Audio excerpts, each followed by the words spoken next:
In 678 CE, an Arab fleet sailed toward Constantinople, but before reaching the seawalls, the water around them appeared to spontaneously ignite.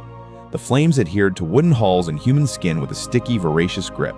When sailors threw buckets of seawater onto the fire, the blaze actively resisted the water, spreading further across the rigging and decks.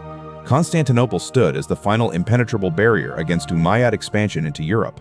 Had the city fallen, the political and cultural continuity of the Greek and Roman traditions preserved within these walls would likely have ended. The defense rested on the knowledge of Callinicos, a refugee and architect from Heliopolis.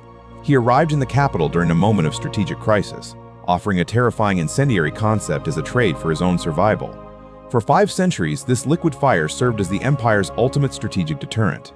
Then, around the late 12th century, the weapon vanished from the historical record. The accounts of Greek fire left behind a specific trail of physical constraints. To understand how the Byzantines burned the sea, we have to analyze the chemical and engineering reality of the 7th century.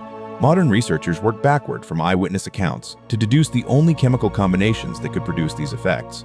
The reported properties burning on water and sticking to wood narrow the list of potential ingredients. The primary fuel was naphtha, a light fraction of crude petroleum. The Byzantines had direct access to natural petroleum seeps around the Black Sea, burning at up to 900 degrees Celsius. This diagram shows density separation. Crude oil floats on water, spreading into a combustible layer that ignites at the surface. To create the documented adhesion, chemists added pine tree resin, thickening the mixture into a sticky sludge that clung to wet surfaces, even submerged. However, simple petroleum and resin do not explain the claim that the fire intensified when sailors tried to douse it with seawater. This effect points to quicklime, or calcium oxide. When quicklime makes contact with moisture, it undergoes a violent exothermic reaction. This generates enough local heat to re-vaporize petroleum vapors that have been cooled by the waves. Finally, sulfur acted as an accelerant. It lowered the flash point of the mixture and produced the distinctive roar and acrid smoke that eyewitnesses described as a psychological weapon in its own right.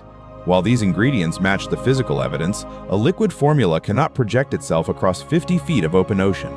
Investigation into the weapon's hardware reveals that the formula was useless without a specific mechanical delivery system.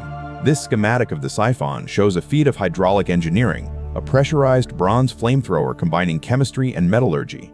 A heating brazier lowered the fluid's viscosity, while a force pump created the pressure differential to drive the heated mixture out the pivoting nozzle. These bronze systems were integrated into the prows of specialized warships called dromons. These fast, specialized vessels allowed the Byzantine crews to engage in close-range hit-and-run attacks before the enemy could board. The complexity of the hardware served as its own security. When Bulgarian forces captured 36 intact siphons, they were unable to fire them because Greek fire was an interlocking system. Without the chemical recipe, the bronze hardware, and the training to manage pressure and temperature simultaneously, the captured enemy components were completely worthless.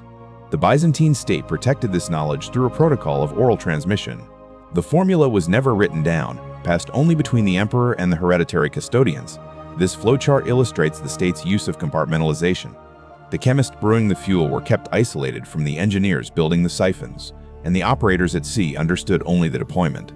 This paranoia successfully thwarted foreign espionage for centuries, but it eliminated the redundancy needed to preserve the technology.